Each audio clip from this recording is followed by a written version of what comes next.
Okay, so Nerfs are live, boys. Welcome to another video. Happy to have you again. Nerfs are alive.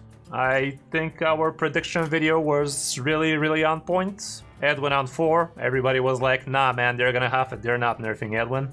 Yeah man, that aged well. Anyway, this is the reality we're living in. Edwin is 4 mana. Oh lordy. Finally, we saw that happening. Edwin on 4 mana is gonna be pretty substantial. Not super hard nerf, but substantial nonetheless. Postponing that huge Edwin till turn 3 or possibly 4 when you're without a coin, it's gonna be very big. I mean, it's still actually possible to make a huge Edwin on turn 1, boys. Like, one of my viewers sent me this less than an hour after the nerfs, so Rogue is unplayable right now, right boys? Turn 1 Edwin, nerf, nice nerfs, right? Oh no, Edwin got nerfed. Anyway, turn frickin' 1, Shadow Step Foxy, all of that stuff. 14-14 on turn 1, good frickin' game. Maybe he got silenced next turn. The story doesn't speak, but still. This is gonna definitely slow down some of the scam potential for rogues, but it's definitely still gonna be a huge deck, dudes. Don't think that World Kick Rogue is still not tier 1. It is. It very much still is. It is still gonna be. This only lowered the win rate of maybe lower skilled players, which were relying way too much on Edwin. It's not as hard of a win condition. It is great. It scams a lot of wins, but the scammed wins usually would end up a win for you regardless a few turns later, even if you just wait one extra turn. But yeah, Rogue is still gonna be very strong. The other nerf, the Box Pipe Knuckles, again, something I did say on my prediction video. I did even go a step further, saying that it could go down to a 2-attack weapon and it's still gonna be a good deck. So it being a 3-attack weapon, it's still a good deck, dudes. Make no mistake. It's still a good deck, yes. Curving out with the weapon on turn 3 and being able to chuck out your Dread Corsair or 2 alongside with it, that was huge. Again, very high scam potential, but again, the deck is still very strong. It's gonna remain very strong. You still have plenty of other win conditions. You can still shoot out giants, Mogus, evolve those. You can still do big custodians into big giants, Mogus. You can still evolve your hairs. Revolve might become a lot more popular now again. Clacker might see more play as well. It's not the end of the world for Shaman, that's for sure. I still believe it's gonna be a tier 1 deck. 57% win rate plus, at least. Right now it's 60 plus, so toning it down just a little bit when you remove some of the players that were relying solely on the weapon combo. Yeah, it's gonna be harder to cheat out giants, because with a weapon, the Dread Corsair doesn't cheat out your giant anymore. It's gonna be a 1 mana, reduce the cost of Mogu and Giant by 1 mana, but it's still huge.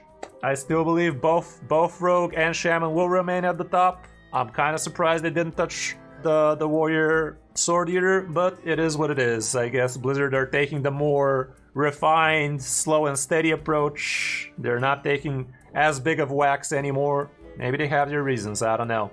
The main reason why I'm pushing this video earlier is because of Edwin.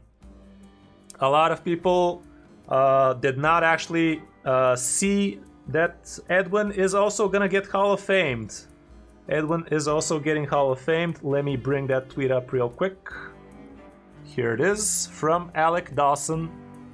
Tweeted, also sorry this didn't get into the notes, but yes, Edwin will rotate later this year, and yes, we will revert the nerfs, along with others at that time. So, what does this mean? A lot of you people know I'm all about gaining you dust, profits, and all sorts of scamming. We're trying to scam Blizzard out of resources as much as we can, reducing our pre-purchase packs, increasing our dust gold gains, all of that stuff, our legendary card gains and all. So, what does this mean? It is not as simple as most people think, but A, Edwin is getting nerfed.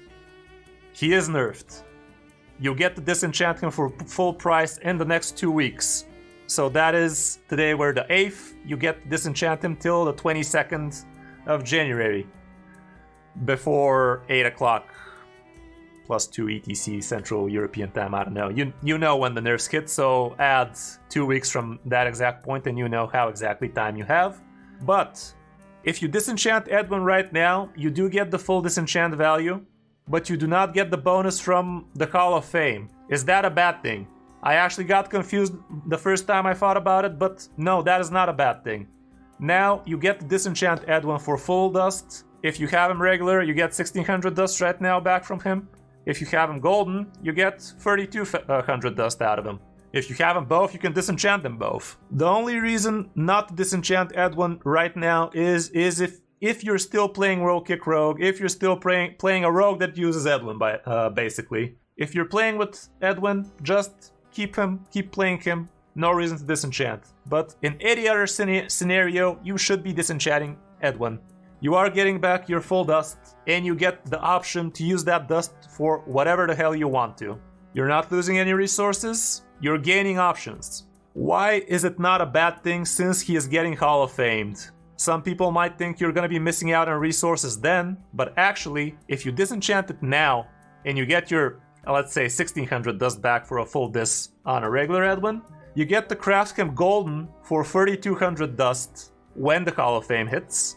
When the Hall of Fame hits, you get 3200 dust back, so that's a zero-sum game.